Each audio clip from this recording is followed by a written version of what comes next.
परम कारुणिक आदिश्वर जोगेश्वर शिव कुमार शास्त्री जी महाराज की जय। एकं नित्यं विमलमचलं सर्वाधि साक्षिभूतं भावातीतं त्रिगुणरहितं सद्गुरुं त्वं नमामि। जे भावनारू अतीत त्रिगुणरू रहित जे एक नित्य शुद्ध बुद्ध साक्षी स्वरूप से आत्मा को सप्रेम जयजीव जनाई आरंभ करिबा आजिर सत्संग। हे श्रद्धालु आत्मप्रेमी श्रोतृवृंद समस्त को मोर सप्रेम जयजीव। आमे सद्गुरु को जानी छंती जे जीवाद्वैतवाद प्रचारक बोली। आमे गत थर बहुत गुड़िए काल्पनिक देवादेवींकर तत्वतः आत्मार तत्व को बुझाउथिबा नाम गुड़ी को आमे जानिथिले जे तार अर्थ सब आमर आत्मार नाम को बुझाउछि। ए तत्व दर्शन को सद्गुरु आमको एइथिपाई देउछंती जे आमे योग विद्या जेते बेले आलोचना करूछे आमे ए पाखको आमे आनिबा नहीं जे कोनोसी कल्पित मूर्ति को। आम योग दर्शन शास्त्र कहउछंती जे एठी कोनोसी कल्पित मूर्तिंकर स्थान नहीं, कारण तदाद्रष्टु स्वरूपे अवस्थान। योगी जेते बेले तार अंतिम लक्ष्य स्थल रे पहुँचे से ता स्वरूपस्थ हो जाए, अलगा कोनोसी मूर्तिर रूप रे से केंद्रित हुए नहीं। तेणु आमे किछि नाम को तत्व रे आनिथिले, एबे आउ किछि नाम को आमे तत्वतः जानिबा। कृष्ण क्रूश धातुर शब्द जे चिताकर्षक जे सौंदर्य आमर शरीर रे आत्मा थिबारु ए शरीर आकर्षणीय आ सुंदर देखा जाए। तो आत्मा चली गले सुंदरता चली जाए, शरीर रु दुर्गंध बाहरे। समस्ते भावंती आउ ए शरीर को घरे रखिबा नहीं, ताकू जल्दी सत्कार करदबा। तेणु आमे देखुचे क्रूश धातुर शब्दर अर्थ जे कृष्ण जे आकर्षण आनंददायी चिताकर्षक से होचंते हमर आत्मा। राम राम क्रीड़ान धातुर आसीछि जो रमयते इति राम। आत्मा थिबा जोगु ए शरीर एठू सेठिकी जोंठिकी चाहूछि से जाई पारुछि, आसी पारुछि, समस्त कार्य करि पारुछि। तो आत्मा राम को राम बोली कहा जाए। गिरीश गिरी युक्त ईश ए शरीरर सर्वोच्च स्थान हेउछि मस्तिष्क, याको गिरी कहंती। आ यार ईश जे स्वामी से हेउछंती हमर आत्मदेव। चतुरानन चारि मुंड थिबा वाला नुह, चतुर बुद्धि संपन्न लोकों को मनुष्य को चतुरानन कहा जाए। जे आत्मज्ञानी तार तीक्ष्ण बुद्धि निर्णयात्मक बुद्धि से समस्त कार्य मनन चिंतन करी संपन्न करे, तेणु चतुरानन कहा जाए। त्रिशूलधारी बात पित्त कफ ई आम शरीर धारण करिछि, तेणु एथिरे जो शूल आसे जो कष्ट आसे बात बढ़ी गले कि पित्त बढ़ी गले कि कफ बढ़ी गले आम शरीर को कष्ट हुए, तो आमे कष्ट पाऊ। तेणु ए शरीर रे जो आत्मदेव अछंती से हेले त्रिशूलधारी। इमिति बहुत गुड़िए काल्पनिक देवादेवींकर नाम को सद्गुरु ଆମକୁ ଦର୍ଶନ ଦେଉଛନ୍ତି ଯେ ଏହା ଆତ୍ମତତ୍ତ୍ୱକୁ ବୁଝାଉଛି। ଆମେ ଗତଥର ଆଲୋଚନା କରିଥିଲେ କି ଆମେ ଶୁଭ ଭାବନା କେମିତି ଶିଖିବା। ଶୁଭ ଭାବନାକୁ ଆମେ 2 ଥର ସଦ୍ଗୁରୁଙ୍କ ଉପଦେଶରେ କରିବା। କାହିଁକି ନା ଭୟ, ଦ୍ୱେଷ, ଚିନ୍ତା, କ୍ରୋଧ ଏ ଭାବନା ଯୋଗୁଁ ଆମର ଏ ଯେଉଁ ବାତ, ପିତ୍ତ, କଫ ସବୁ ଉତ୍ପନ୍ନ ହୁଏ। ତ ଆମ ଶରୀରରେ ବିଭିନ୍ନ ପ୍ରକାର ରୋଗ ସୃଷ୍ଟି କରେ। ଆଉ ଆମର ରୋଗ ସୃଷ୍ଟି ହେବା ମାନେ ସବୁଠୁ ଅଧିକ ବାଧକ ହେଉଛି ଆମର ରୋଗ। ତ ଆମେ ଯେତେବେଳେ ରୋଗରେ ପଡ଼ନ୍ତି ଆମକୁ ଆଉ ଯୋଗ କରିବାକୁ ଇଚ୍ଛା ହେବନି।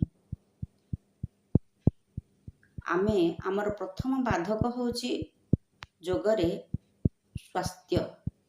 ଯଦି କାହାର ସ୍ୱାସ୍ଥ୍ୟ ନାହିଁ ତେବେ ସେ ସୁସ୍ଥତା ଆଣିବାକୁ ପଡ଼ିବ। ତେଣୁ ସଦ୍ଗୁରୁ କହିଛନ୍ତି ଗୋଟିଏ ସମୟ ଯେତେବେଳେ କି ଆମର ବୃତ୍ତି ଗୁଡ଼ିକ ବା ବିଚାର ଗୁଡ଼ିକ କମ୍ ଚାଲିଥିବ, ସେଠି ହେଉଛି ସକାଳ ଉଠିଲା ବେଳେ ଯେଉଁ ପ୍ରାତଃ ସମୟରେ ଆମେ ଉଠୁଛନ୍ତି ସେତେବେଳେ ଭାବିବା କି ମୁଁ ଅମର, ମୁଁ ନିରୋଗ, ମୁଁ ସୁନ୍ଦର, ମୁଁ ବୁଦ୍ଧିମାନ, ମୁଁ ଧନବାନ। ସେହି ଶଯ୍ୟା ଉପରେ ବସି ମନ ନିର୍ମଳରେ ଏହା ଭାବି ଆମେ ଯିବା। ନିଜେ ପୁଣି ଶୌଚ ହୋଇ ଯୋଗ ସାଧନରେ ବସିବା। ଆଉ ଯୋଗ ସାଧନ ପରେ ପୁଣି ଆମେ ଭାବିବା ଯେ ସେ ଗୋଟିଏ ଶୁଭ ଭାବନା ଆମକୁ 2 ଥର ଭାବିବାକୁ ଦେଇଛନ୍ତି ଯେ ଯୋଗ ପ୍ରାରମ୍ଭରେ ଆମେ ଶୁଭ ଭାବନା କରନ୍ତି, ଯୋଗ ସରିଲେ ପୁଣି ଶୁଭ ଭାବନା କରନ୍ତି। ବିଚାର ଗୁଡ଼ିକ ଯେତେବେଳେ ଆମର କମ୍ ଥାଏ, ଶୁଭ ଭାବନାକୁ ଭାବିଲେ ଆମର ଶୁଭ ଭାବନାର ଫଳ ନିହାତି ଆମକୁ ଆସିଥାଏ। ତ ଯାଦୃଶୀ ଭାବନା ଯସ୍ୟ ସିଦ୍ଧି ଭବତି ତାଦୃଶୀ। ତେଣୁ ଆମେ ଯେଉଁ ଭାବନାକୁ କରିବା, ଆମର ଭାବନାର ଫଳ, ଆମର ଭାବନା ଯଦି କୁଭାବନା ହୋଇଥାଏ ଆମର ତାହା ପ୍ରଭାବ ପଡ଼ୁଛି। ଆମେ ଦେଖିଲେ ଯେ ଆମେ ଭୟ କଲେ ଆମର ରୋମ ରୋମରେ ସବୁ ରୋମ ଟାଙ୍କୁରି ଯାଏ, ଆଖି ଲାଲ ହୋଇଯାଏ, ତ ଶ୍ୱାସ ତେଜରେ ଚାଲେ। ତ ସେମିତି ଆମେ ଯଦି ସୁଭାବନା କରିବା ଏ ଶରୀରର ନିହାତି ଫଳ ଦେବ। ତେଣୁ ଆମେ ବ୍ରହ୍ମ ଭାବନା କେମିତି କରିବା? ତ ଆମେ ଜାଣୁଛେ ଯେ ୟୋ ହ ବୈ ତତ୍ ପରମ୍ ବ୍ରହ୍ମବିତ୍ ବ୍ରହ୍ମୈବ ଭବତି। ମଣ୍ଡୁକ ଉପନିଷଦ 3 ଖଣ୍ଡ 2 ଅଧ୍ୟାୟ ମନ୍ତ୍ର 9ରେ ଏଇ ସୂତ୍ରଟି ଆସିଲା ଯେ ଯେଉଁ ମଣିଷ ବ୍ରହ୍ମକୁ ଜାଣେ ଆଉ ସେ ଭାବେ ସେ ବ୍ରହ୍ମ ହୋଇଯାଏ। ଏ ଯେଉଁ ଭାବନା ଆମର ଆସିଲା ଶୁଦ୍ଧ ଭାବନା, ଯେ ବ୍ରହ୍ମ ଭାବନା, ସବୁଠାରୁ ଶୁଦ୍ଧ ଭାବନା ହେଉଛି ମୁଁ ବ୍ରହ୍ମ। ବୃଦ୍ଧ ଧାତୁର ଏଇ ଆସିଥିବା ଏ ଶବ୍ଦ ଯେ ବ୍ରହ୍ମଠାରୁ ଅଧିକ ବଳବତ୍ତର ସତ୍ତା କିଛି ନାହିଁ। ରୋଗ, ଦୁଃଖ, କୁରୂପତା, ଆଳସ୍ୟତା, ମୃତ୍ୟୁ ଏ ବ୍ରହ୍ମଠାରୁ ବହୁତ ଏମାନେ କେହି ନାହାନ୍ତି ବୋଲି ଜାଣନ୍ତୁ। ବ୍ରହ୍ମ ହିଁ ସର୍ବଶ୍ରେଷ୍ଠ। ଏମାନଙ୍କର କିଛି ସତ୍ତା ହିଁ ନାହିଁ। ତ ଆତ୍ମା ମନମୟ, ମନ ସଂକଳ୍ପମୟ। ଏ ମନର ମୂଳ ରୂପ ହେଉଛି ଶରୀର। ଆତ୍ମା ମନମୟ, ମନ ସଂକଳ୍ପମୟ, ମନର ମୂଳ ରୂପ ହେଉଛି ଶରୀର। ତେଣୁ ଆମେ ଯେମିତି ଭାବରେ ସଂକଳ୍ପ କରିବା, ଶୁଭ ସଂକଳ୍ପ କରିବା, ନିହାତି ଆମର ଏ ଶରୀରକୁ ସେ ସୁସ୍ଥ କରିବ। ଆମେ ଯେଉଁ ଜିନିଷ ଆମ ଭାବନାରେ ରଖିବା, ଆମେ ପ୍ରାପ୍ତ କରିବାକୁ ଇଚ୍ଛା କରିବା, ସେ ଜିନିଷ ନିଶ୍ଚୟ ଆମକୁ ଦିନେ ନା ଦିନେ ପ୍ରାପ୍ତ ହେବ।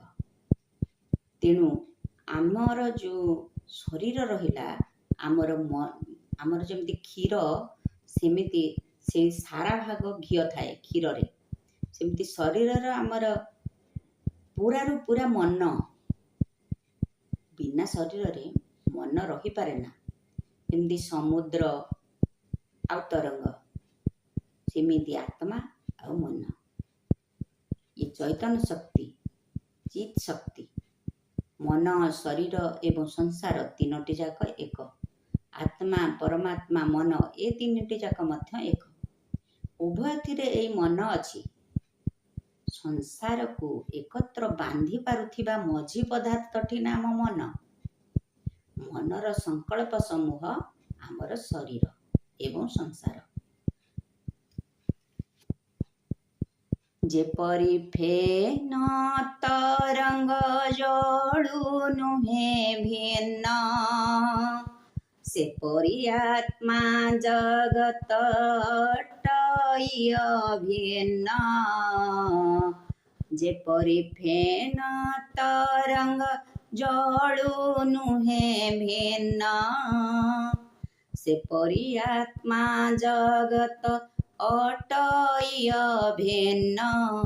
କହିନୋ ହେ ଆକାରଟି ବିକାରକୁ ବହେ, କହିନୋ ହେ ଆକାରଟି ବିକାରକୁ ବହେ।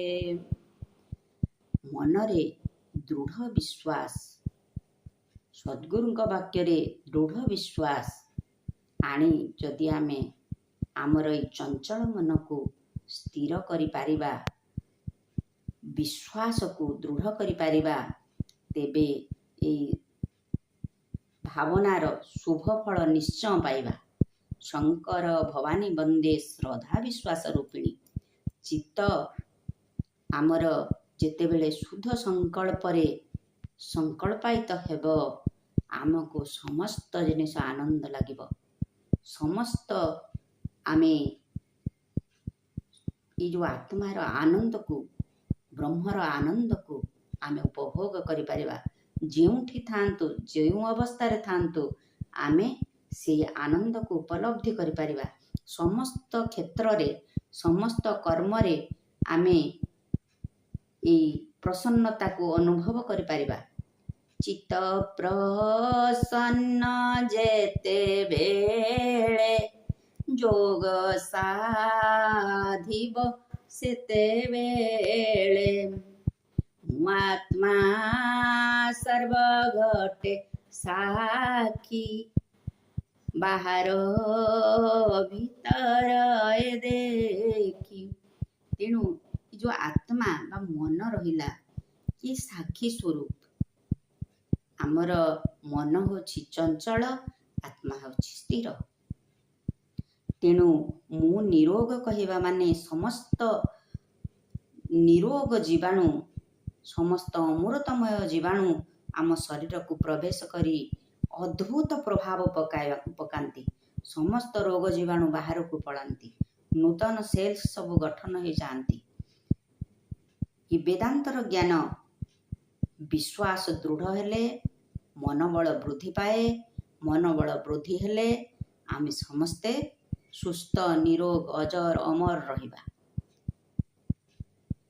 ବ୍ରହ୍ମଠାରୁ ତୃଣ ଯାଏ ଯାହା ଭ୍ରମ ମାତ୍ର, ମିଥ୍ୟା ସତ୍ୟ ପରି ଦିଶେ ନ ଭାସେ ଯଥାର୍ଥ।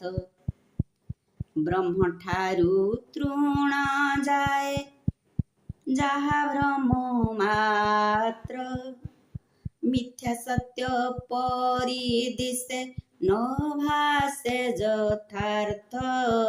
ଏ ଜ୍ଞାନରେ ସଂଶୟଟି ନ ରହେ ଶରୀରେ। ବ୍ରହ୍ମ ବିନା ଏ ସାରା ସଂସାରରେ ଅନ୍ୟ କିଛି ନାହିଁ। ତେବେ ଆସନ୍ତୁ ଆମେ ସଦ୍ଗୁରୁଙ୍କର ଏହି ବ୍ରହ୍ମଜ୍ଞାନକୁ ଆଦରି ଯୋଗ ସାଧନ, ସ୍ୱାଧ୍ୟାୟ ଏବଂ ସତ୍ସଙ୍ଗ କରି ଆମେ ଆତ୍ମସ୍ଥ ହେବା। ବ୍ରହ୍ମାନନ୍ଦରେ, ଶୁଭ ଭାବନାରେ ମଜିଯିବା, ହଜିଯିବା ଆଉ ହଜିଯିବା।